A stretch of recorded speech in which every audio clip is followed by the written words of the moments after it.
পেয়ারা ধরেছি কচি কচি, পুরো কচি কচি।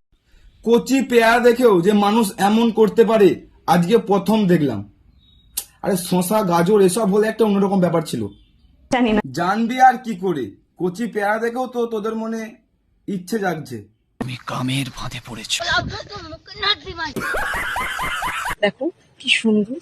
সত্যি করে বলতো, তুই কি আদৌ পেয়ারা দেখাচ্ছিস নাকি অন্য কিছু দেখানোর চেষ্টা করছিস? আমি বলুম না, আরো দেখাচ্ছি দেখো। এখনো শেষ হয়নি, এখনো দেখাবি আবার? তো দেখা। এই যে দুটো। তুই কি পেয়ারা দেখাচ্ছিস নাকি আমাদের পেয়ারা চেনাচ্ছিস বসরিকে? শরীরকে বলো তো টোটাল কটা পেয়ারা দেখালাম তোমাদের? কি বলো, কতগুলো পেয়ারা দেখলে? জানি বলতে পারবে না, কারণ তোমরা তো পেয়ারা দেখছিলে না।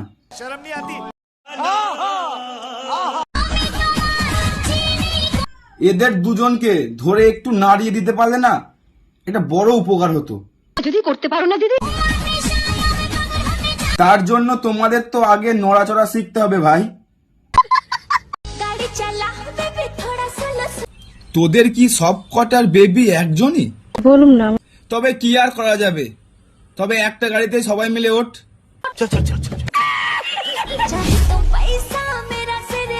আরে ড্রাইভার, এরা চড়বে আবার টাকাও দেবে, তো এদের একটু তোলো গাড়িতে। এই কি ব্যাপার, একটা কমে গেল কেন?